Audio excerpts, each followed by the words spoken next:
What's going on, guys? Welcome back to my channel. This is going to be a new series that I'm starting called Journey to Completion. So this is going to be a step-by-step series showing you the journey from me finding my current project to the day we completed and got the keys. And obviously I still do have my refurb updates, so that will show you the refurb process as well, weekly or bi-weekly, I'm not too sure yet. Hopefully you guys can avoid some of the mistakes I made along the way and learn from them to help you on your own property journeys. And trust me, it was a long journey of almost 6 months filled with hurdles, setbacks and a couple mistakes along the way.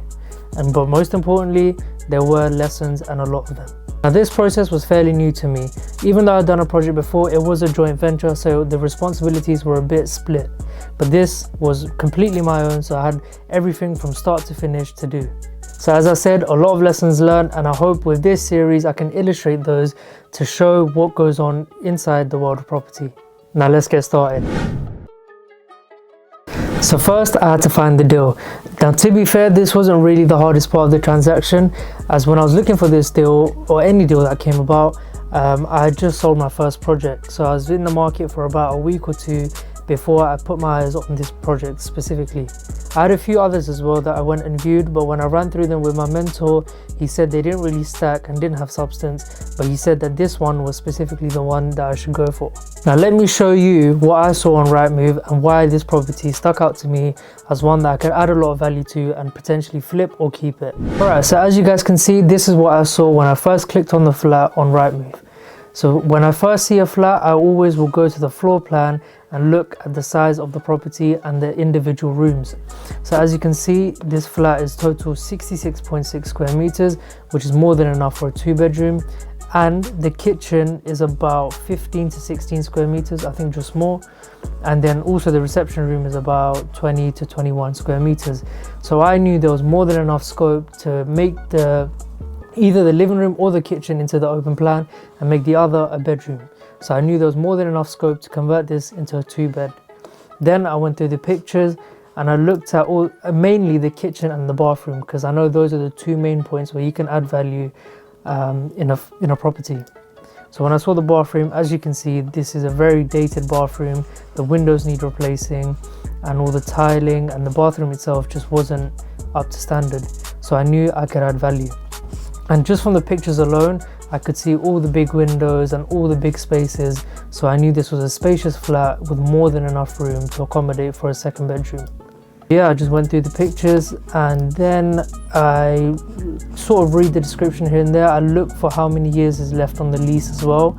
For this one, they hadn't mentioned it in this description. So I called the agent and he said there was about 90 years left. So then I knew for sure that this was the property that I wanted to go and view. And also another thing I did was I went on this map just to see where it was and what sort of things were nearby. And I always knew that Lordship Lane was basically the high street of East Dulwich. So it was a good thing that it was there. And then I saw there was a school just about here and the pub is here. And then it goes onto a high street with a lot of restaurants, boutique shops, cafes and bars and things like that. So I knew the location was amazing. I was so eager to get my next deal that I booked this viewing for literally the day after, because I didn't want to risk anyone coming in and just getting first viewing and just, you know, buttering up the agent and just taking my property from me. So I literally booked it in for the next day. So, and also if you guys do want to see how I actually sit down, find deals, analyze them, things like that, drop a comment and I'll make sure to do a video on that. So yeah, and luckily this viewing that I did was on Easter weekend, which was 2 days, literally 2 days after the property had gone live on the market. And because the tenant was in the property, they only allowed viewings on Saturdays, so which meant I was the first and only viewing that week. And I'll come back to why this was so beneficial for me later on in the video. As a lot of people know, agents are your best friend in property. So I always make sure to get to a viewing about 5 to 10 minutes early, to be fair, to scope out the area and also set a good impression on the agent. Once I met the agent, I made the effort to build a good rapport with him, because I knew it was key to me securing this specific deal, as well as any future deals that could come across his desk and could just come to me first before even hitting the market. So when I went on the viewing, instantly I knew it was the perfect property to do the 1 to 2 bed flat conversion strategy. As I said before, it wasn't in the most derelict state, but because of where it was and the location, I knew there was ceiling prices that could be hit with a luxury refurb and just, you know, completely revamping it, adding an extra bedroom and things like that. And then on the viewing as well, I took pictures and videos so that I could come back home and run them through my deal analyzer and just get the specific build cost, just to see where we are at in terms of what offer I can put forward and refurb prices and things like that. And one thing that's made me so confident in finding and analyzing deals like these is having a mentor and being part of a mastermind, where I can showcase them any potential deals I have, and then they'll come back to me and say why this is a good deal or why this isn't a good deal, and then whether I should make the offer or not make the offer. So I do think if you are starting in property, you should be part of a mastermind or have a mentor. And how you find those is completely up to you. The one I'm part of is called Key Advantage Group. But you can obviously find your own. So once I was finished with the viewing, I came straight home, and then I proceeded to sit down, get my Excel sheet open and start to run the numbers. And first I had to find comparables, and I'll show you guys how I do that now. So on Rightmove, I'll go on house prices and I'll go on sold house prices, write the road name, which is Lordship Lane, and then I would do within 0.25 miles. Within a year, ideally you want about 6 months, and then because this is a flat, I do flat, and because it's a leasehold, I will do leasehold. So then, because I'm going to turn it into a 2-bed, I would look for 2 beds only. So if we go down, here we go, this one's 2-bed. I'll try to get at least 3 if they have them. There's a 2-bed and there's a 2-bed. And then I'll sort of look at why this is priced so high, and if this has a garden or different features that my one doesn't have or does have. So as you can see, it's done to a pretty good spec. It does have a garden and my one didn't, so that's probably why it's 573. And yeah, it's done to a decent spec. It's not top level. I hate these tiles, by the way. I think the bathroom literally looks so ugly, but anyways. And yeah, and then I'll look at the floor plan. It's only 54 square meters. My one is 66, so that's a plus point already because it's much bigger, and it's a 2-bed as well. This one, decent refurb. Yeah, that's all I can say really. Not too bad. Doesn't have a garden, sorry. And it is 68.6, and this was 515. This was 573. So as I said, it's probably the garden, because I know, and plus this is on Lordship Lane and this one's just behind it, so I think because it is the main road, it does give it that plus point when pricing. And then this one was 600, so I'm confident this one has a garden.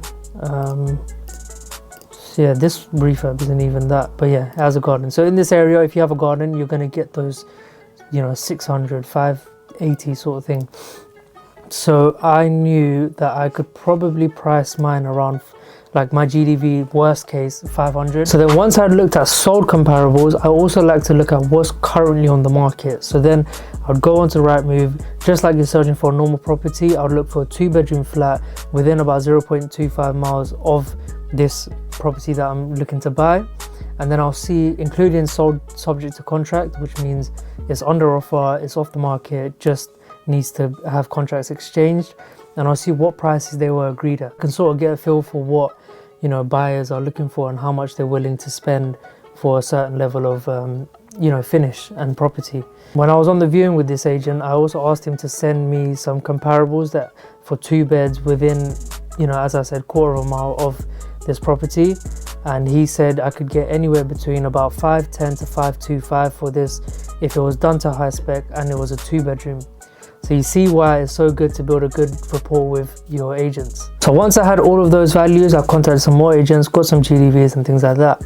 And then when I do my deal analysis, I like to include 3 cases, so worst, middle and best. And as long as I'm happy with the worst case scenario, it's a good deal. So then it was all about the costs, and there's a lot of costs when you're in property, like legals, bridging finance, architects, and many unforeseen things that you just can't fathom before you actually go into conveyancing, things like that. So I didn't have much idea about all of these individual costs, but that's where the mastermind I'm a part of came into play. So this was just for deal analysis. So I'd ask for rough averages just so I could put them into my analyzer and see where I was at in terms of what offer I can put forward, if it's a good deal and things like that. Because I knew once I was in conveyancing, I'd get exact figures from all the individual providers myself. And this flat as well only had a lease of 90 years. Now that's not insanely low, but I knew that because the original plan is to flip the property, I didn't want it to deter buyers away from buying it because it had a fairly low lease, because I know some mortgage providers won't provide it because it's 90 years. So I had to factor that in as well. So I used a few, I think about 3 to 4 online calculators, and just averaged what sort of costs they were giving me in terms of extending the lease. I'll quickly show you guys how I did that. So I just typed in lease extension calculator, go on any one you want, then the unexpired term, so how much is left, how long is left, is 90 years. The existing value, it was on the market for 395, and then the ground rent is £10 per annum. And then it'll just give you a rough value. Hold on, where is it? Yeah, so here, 4,900 to 5,800. And then I'll do that for, I think I used almost like all of these that I could find because I wanted to be so sure on my value. And also you'd notice that it gave me 4,900 to 5,800. So I'd use the top figure just to make sure my deal analysis was as perfect as it could be in the situation. Then for the refurb costs, I estimated about 35,000. I wish it was 3,500, but yeah, 35,000, and I included a 10% contingency as well, so it came out to about 39 to 40,000. And I came up with this value based on my experience from my previous project. Now, as far as I remember, I think that those were all the costs that I included in my deal analysis. But on top of that, I knew I had to add another contingency. Because some of these things were just so new to me, I knew I would face some unforeseen costs that I just hadn't accounted for just yet. And boy, am I grateful I did that. Now with all of this done, the deal stacked, and it was time for me to make the offer. And that will be covered on episode 2 of this series. I hope you guys enjoyed this video. If you like this type of content, then please let me know by liking, commenting and subscribing to my YouTube channel, and also leaving a comment on how you found this series or what else you'd like to see on this channel. Make sure you guys tune in next week to see how I made the offer. I'll catch you guys there.